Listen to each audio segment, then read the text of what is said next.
I know you've been waiting. Silverhawks. All right, so now we're going to get into the second show. The premise was very different from Thundercats. I'll let you tell some of the background. Well, so in Thundercats, you have like a Luke Skywalker type character in Lion-O. You know, he's like a tragic hero. You know, he's not a hero at the beginning, and he's learning, he's going through this story arc, but we don't really have that in Silverhawks. And I think the reason why is because the guy who sort of created, like we talked about, Leonard Starr, who created the Thundercats, was not involved. They were in legal battles by that point, so he was not writing any of Silverhawks. So it has a very different feel. It was almost completely created conceptually by Jules Bass. And there's a lot of really interesting ideas that almost to me feel Star Trek-y, you know, because it's pure science fiction as opposed to like more of a fantasy feeling. But there's a ton of ideas. So like these sort of represent some of the ideas that are in this show. You know, you've got cowboys and rock stars and The Odd Couple and Star Trek and it's just it's amazing at all the different things that are in this show. And one of the big similarities, because it's a show about space cops, it's very much like Dick Tracy in the sense that the Rogues Gallery in Silverhawks is one of the most memorable things about it. The actual Silverhawks themselves look fairly similar to one another. If you were to look at them at a glance, you might be able to tell Copper Kid from the rest of them. But the rest of them are pretty similar. You'll find out very quickly, that's not a flaw for me. I think the Silverhawks are the most beautiful cartoon characters ever designed, period. But as far as the show is concerned, the Silverhawks visually take kind of a back seat to the notable villains of the week, much like Dick Tracy. It is very much a Sam Spade, Maltese Falcon detective style show in the sense that, Stargazer is the grizzled veteran detective, and he has his Humphrey Bogart style office on an asteroid space station. So he really is kind of a Luddite in that sense. And then you have, intergalactic casinos that are running, corrupt business deals and crime syndicates and things like that. Monstar even gets in on the slot action every now and then. A Stargazer needs new blood into the police force, and so he brings in the Silverhawks. And the Silverhawks have to travel to the galaxy of Limbo. The way they built this in the story Bible was that Limbo was supposed to be different from the rest of the universe. Limbo was almost like a space bubble, and where if you were in that bubble, you were affected by gravity in space. There was air to breathe. You see them falling. But the design work, as I mentioned earlier, in my mind, is the strongest benchmark of Silverhawks. I mean, they are beautiful characters. It is sublime. I mean, they're just gorgeous. One of the things that's off-putting about this, though, if you haven't revisited the show, for me, is the origin story. In most of these instances, you have one setup, but in this, you have another. So I just want to show you this clip real quick. Wings. In perfect order. Left hands. Normal. Heads. Normal. Hearts. Maybe we've read out on the fourth and fifth hearts. What's happening, Professor? The twins. It seems we have a problem with the real hearts, General. We'll have to fit mechanical ones. How will the twins operate without real hearts? They'll be fine, General. No need to worry. It's just a heart. I mean, so you've got this Vulcan Nazi, and he's put them in this experiment. And if you paid attention to the schematic, you'll notice that aside from the head and the heart, everything else revealed full robotics underneath. So what they did was they said, "Hey guys, we've got this Silverhawks program where you can become space cops. Now here's the catch. We are going to lift your spinal cord Predator style and skull out of your body, and we're going to drop it into an exosuit." And these guys are like, "All right, sure, that'll be great." It's like, yeah. It's. Yes, please. I actually do think that a lot of people would be okay with that. But it's funny when you look at other shows that are similar, because you look at like the $6 Million Man or Bionic 6 or RoboCop. Cyborg. This was something that was either done to save their lives or was just done, at least done to them without their consent. Right. You know, they were like and somebody did this, and they were like, well, like RoboCop, well, we did this because otherwise he was gonna die, so that was the option. And so then he just has to adjust. But I think it's kind of weird to consider going in and being like, yeah, I'm fine with you just like pulling my brain out of my body and just dropping it into an android. That's, I mean, honestly, I guess it sounds kind of cool. Yeah, you don't worry, you'll be able to keep your left hand. I mean, you wouldn't have to worry about a lot of health problems anymore, Yeah. right? So, like, that's true, but... Yes. I know, right? See, this is all adding up to my mindset of this whole thing. What did she ask? She asked about kids. What about kids? Yeah, well, yeah. You know, You're who needs getting- kids when you're immortal? Ask any vampire. So yeah, unlike the Thundercats, this show does not have a traditional hero. It has a team of space cops who aren't really learning so much as they're just doing their job. They're already competent, kind of like G.I. Joe. And the weird things about this show kind of include the rules of limbo, which are played fast and loose. For example, in this scene in one episode, the Silverhawks are falling in space, and he throws a lasso out to get them, and then pulls them up, and then when he pulls them up, they all grab hands and pull their wings out, and then they're floating on their own. And I'm like, why didn't you just pull your wings up and float? Okay. So there's a little bit of physics problems with the show sometimes. And then also... I do think it's interesting. We talked about, like, they don't really have to worry about the physical body stuff anymore because they don't really have that. But they still wear, like, jumpsuits to... Yeah, it's the opposite of Thundercats. Like in Thundercats, they're naked and they're given clothes. And in Silverhawks, they're made, I guess, naked. And then when they're off duty, they're like, I'm kind of feeling naked. I'm going to put this on, It's kind of cool, though, because it does give them, like, a casual look. You Right. know? And I gotta mention one other thing about the Silverhawks that just freaks me out. And it's Copper Kid. Because he's from the planet of the mimes, which I would never go there. Ever go there. I can't think of a worse place. There's also another character in this show, Seymour the taxi driver, and he kind of has an annoying snarf-like quirk.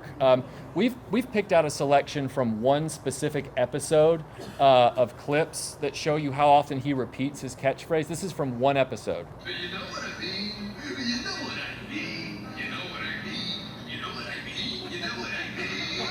You know what I mean? You know what I mean? You know what I mean? You know what I mean? You know what I mean? Most of my rappers in the 90s. Right there. Yeah, see, that would have been cooler if he was like, no, me. But no, he didn't do that. So the other thing that I love about this show, though, as I talk about the design work, are these visors that come down over their faces. They're like these Boba Fett style, windscreens. And we all loved masks in the 80s. Any type of mask, as long as it was, covering your face and made you look mysterious. It did look awesome when they just went like... Yeah, I loved that. And then they were down. I did always get a little weirded out by Quicksilver's head, though. I couldn't figure it out. I couldn't put my finger on it. And then I realized it looks just like the ship from Flight of the Navigator. Which, wow. And again, the Flight of the Navigator ship is very cool design work. Again, it all lends itself to the same greatness. The other weird little quirk about this is that they're Silverhawks. They have heel jets, as the guy said. When they're actually in space, most of the time, it's a little inconsistent. Every now and then they will fly with the heel jets, and they'll maneuver. But most of the time, it really is just like a paragliding squirrel suit. They just kind of fall. And they really do. Or a flying squirrel. Yeah, they just kind of go like this, and they sort of glide. There's one episode where Steel Will goes down to a planet to help his sister Steelheart, and he jumps out of the back of the Mirage or whatever ship he was in, and he just goes. It's not the most dynamic thing in the world, but it does make sense because the wings are connected to their legs as well as their waists. So, in that sense, the physics actually kind of work. So the villains on this show are one of the highlights for me. You have Monstar, you have Yes Man, you have Buzzsaw, you have Mumbo Jumbo, you have Molecular, you have Hardware, you have Windhammer, and you have Poker Face, which is big coincidence because you also have Lady Gaga.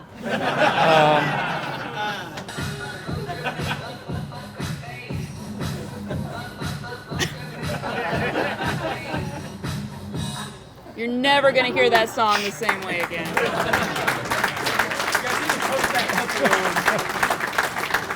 If Lady Gaga wouldn't sue me, I would totally put it in the final video. That's true. So the other interesting thing, we talked about the whole morals being put in. They actually decided on this show to do this other thing, which is to put in this astronomy lesson. Do you guys remember this at the end of the show? And the little copper kid character is sort of like, they actually worked with one of the science museums to get those questions, which I think is that's pretty cool. I mean, you may think it's lame as an adult, but as a kid, it's like, oh, okay. That's Yeah, and he cool. didn't always get the questions right. Bluegrass dinged him a few times on those questions. So, Yeah. The kids actually learned that they can make mistakes, but, it's not the end of the world. The Silverhawks toys, okay. I've got to be careful so I don't go off on some rambling soapbox about this so that we can get to Tigersharks. Did you have a question? Please tell me, because I missed the last season, and please tell me you have something on Hot Wings. Oh, Hot Wings. yeah. We actually do talk about that. We Korean toys of Hot Wings. Yeah, they made Hot Wing in the Kenner line as well. Yeah. His name doesn't age well. no.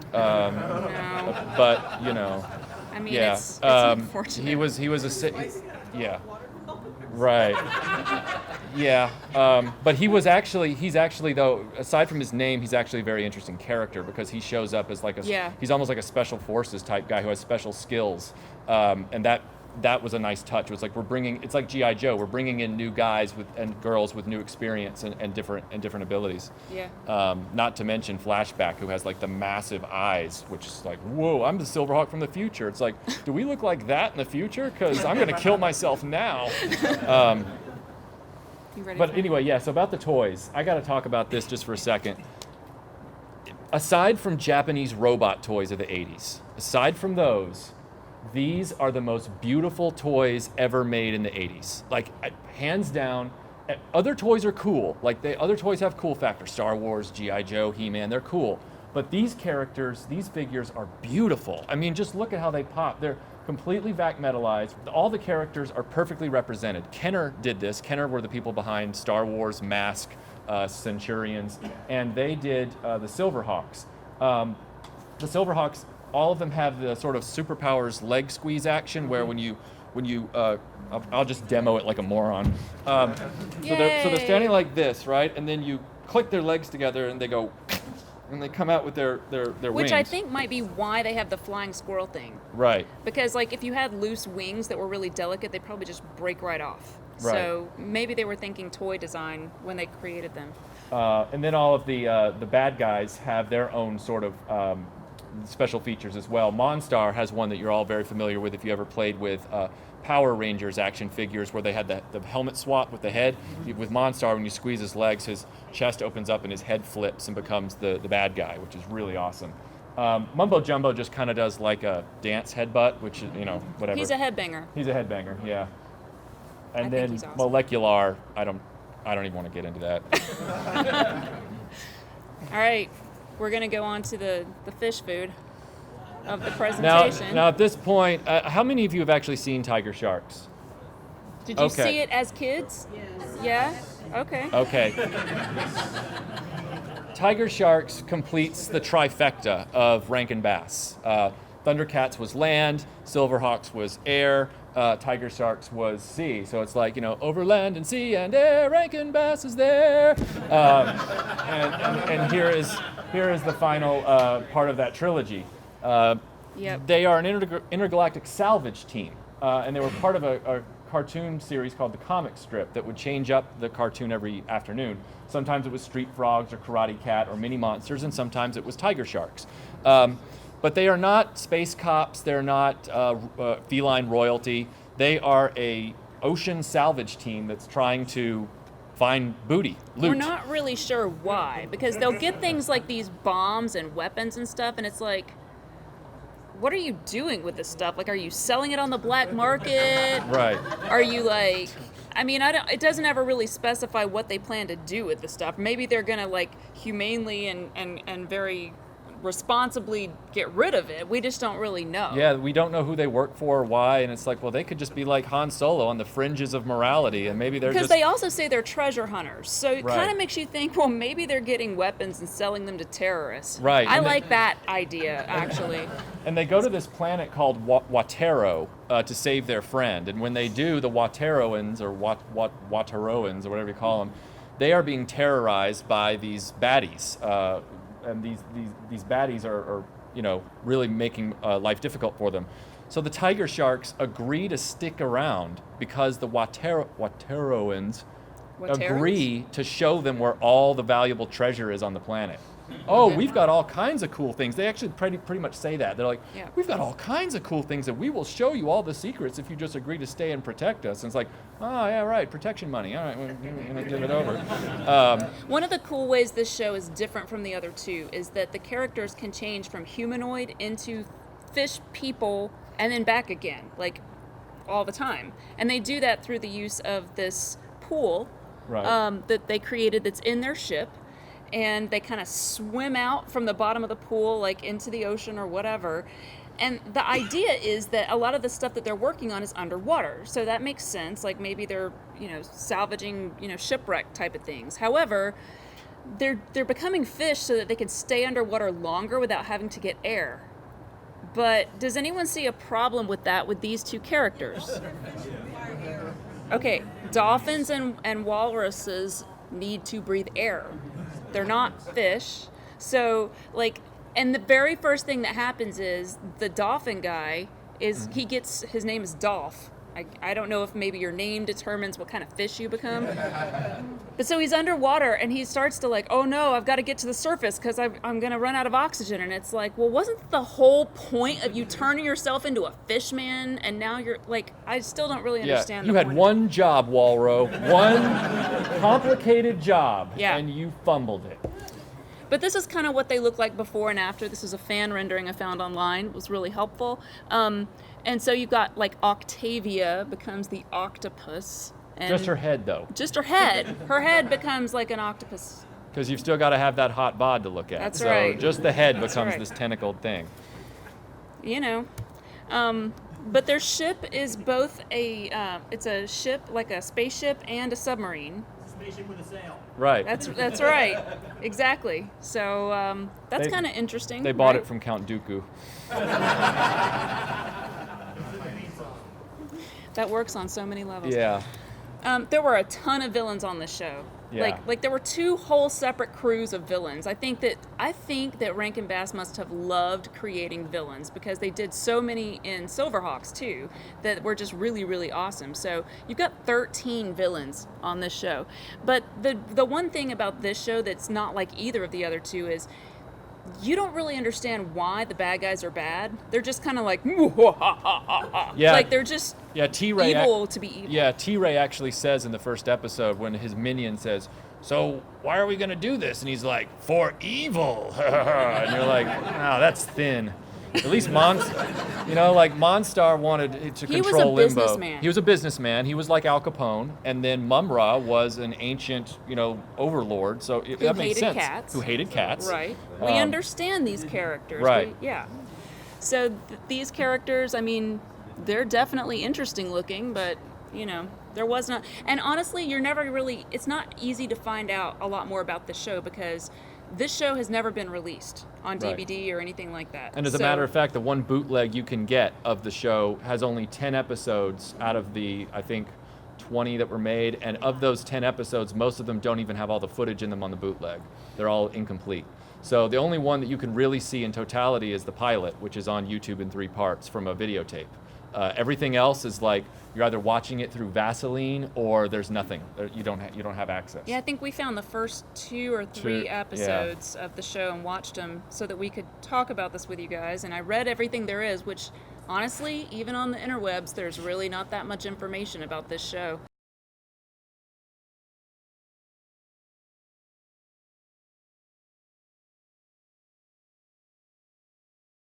These are some of the most valuable action figures you could ever bother to hunt down. This set sold on eBay 2 years ago. I just grabbed the picture in anticipation of hopefully doing this panel. This picture, this lot sold on eBay for $2,800, and they are complete but loose. They don't even have the packaging card backs with them. So I mean, it's incredible. These were done by LJN, the same people that did the Thundercats toys, but they weren't on sale very long. I remember seeing them on clearance and was like, pass, and now I'm like, dang it. Like so many things from the Yeah. 80s. But now we just want to talk a little bit about the overall history of the Rankin Bass voice Now, cast. you guys probably know a lot of this, but I was just impressed, and I listened to some podcasts with some of these guys, and they're really interesting, these voice actors. So Larry Kenney did all of these characters. You know, Lion-O, Jackalman, Snarf. Bluegrass, Poker By the way, Face. does anybody realize, like, Snarf is not really named Snarf? You know that, right? Yes. Does anyone know his actual name? Osborne. Ah, you win a book.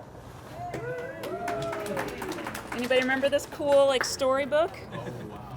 Actually won a bar trivia with that little nugget. So. Everybody remember Osbert. You might get free drinks. Yeah. And Peter Newman did Tigra, Wile E. Cat, and all of these guys, Yeah. which is pretty impressive.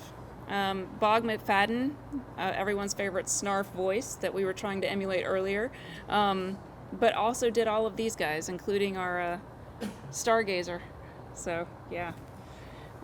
Earl Hammond did all the bad guys and Walro. So I guess Walro could have been a bad guy because he didn't do the best job. But. And then these two characters are kind of interesting because Earl Hyman and Maggie Wheeler. You guys probably remember Earl Hyman as being Bill Cosby's dad on The Cosby Show.